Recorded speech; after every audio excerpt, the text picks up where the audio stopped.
Pour cette vidéo, nous avons une équation de degré 3 définie par x au cube plus 2x au carré moins 5x moins 10 inférieur strictement à 0. Donc pour résoudre cette inéquation, alors qu'est-ce qu'on va faire? Nous allons procéder premièrement par factorisation. Donc là, naturellement, si on regarde le 2, le 5 et le 10, on verra que on peut extraire ce qu'on appelle un facteur commun. Et donc ici, pour ces deux termes, il suffit simplement de factoriser par un x au carré. Donc ici, on aura alors x plus 2 qui va nous rester. Et là, pour le 5x moins 10, moins 5x moins 10, on pourra factoriser par moins 5. Donc il va nous rester également ici un x plus 2. Pourquoi? Parce que lorsqu'on va multiplier le 5 à l'intérieur, on aura moins 5x moins 5 multiplié par 2 qui sera égal à moins 10. Donc ça, c'est inférieur strictement à 0. Donc là, on remarque qu'on a un terme commun pour la factorisation. Donc on peut l'écrire ici en x plus 2. Donc facteur de ce qui nous reste ici, ça sera en x au carré moins 5 qui est inférieur à 0. Donc là également, ce qu'on peut faire à l'intérieur de cette parenthèse, on a également une factorisation. Donc on peut l'écrire sous la forme, donc là on aura x plus 2 facteur de x au carré moins 5 pour le factoriser. Donc si on a x au carré moins 5, on sait qu'ici on a un a au carré. Ici on peut faire en sorte pour avoir un b au carré, donc ça sera la racine carrée de 5, le tout au carré, ce qui va donner x moins la racine carrée de 5, facteur de x plus la racine carrée de 5. Donc c'est ce qu'on va utiliser ici.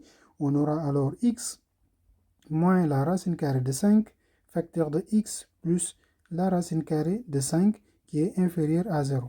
Donc là, pour déterminer, comme on a un produit de trois termes qui est négatif, pour savoir l'ensemble des valeurs de x qui vont vérifier cette inégalité, il faut faire ce qu'on appelle un tableau de signes.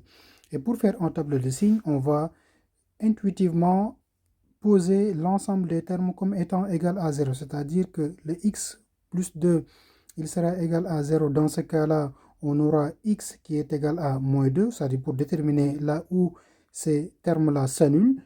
Également pour le x moins racine de 5 qui est égal à 0, ce qui nous dit que le x, il sera égal à racine de 5 pour ce cas-là. Et pour le troisième cas, le x plus la racine carrée de 5, lorsqu'il est égal à 0, alors ce x-là, il sera égal à moins racine de 5. Donc, on a toutes les valeurs où ces termes-là, ils s'annulent. On va maintenant dresser notre tableau de signes. Donc, pour ce tableau de signes, qui ne sera pas en fait une table de variation, donc là, on va placer les x et l'ensemble des termes qu'on a. Donc là, on a x plus 2.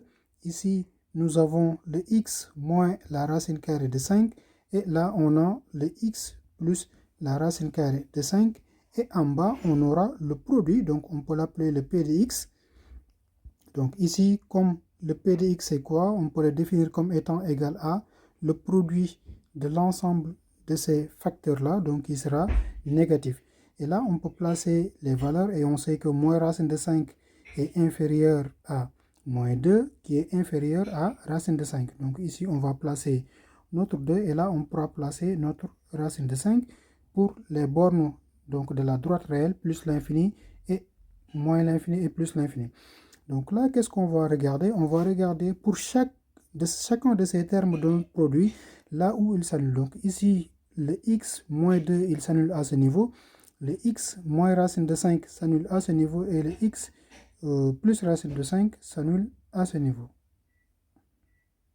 Et donc là, on va regarder maintenant, c'est quoi la valeur, en fait, la valeur des signes pour chaque élément. Donc pour le x plus 2, comme x plus 2 doit être inférieur à 0, alors ici on aura des valeurs qui sont négatives et là on aura des valeurs qui sont positives. On va faire pareillement pour le x plus 5, donc ici on aura des valeurs négatives et là on aura des valeurs qui sont positives. Et pareillement pour le x moins 5, là on aura des valeurs qui sont négatives et là une seule valeur qui est positive.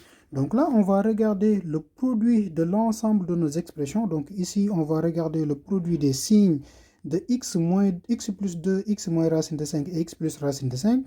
Donc ici, on a un moins multiplié par le signe moins qui va donner un plus. multiplié par le signe moins qui sera ici négatif.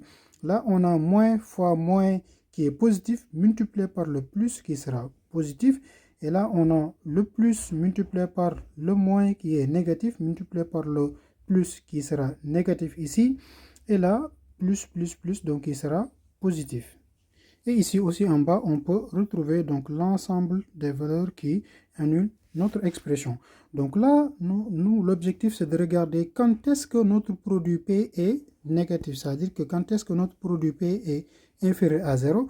Et donc ça sera cet intervalle-là, union cet intervalle-là. Donc là, en fait, l'ensemble des valeurs qui sont positives, ils seront exclus de notre solution. Ainsi, on peut écrire notre S qui est égal à de moins l'infini à moins 5. Donc on a moins l'infini à moins la racine carrée de 5.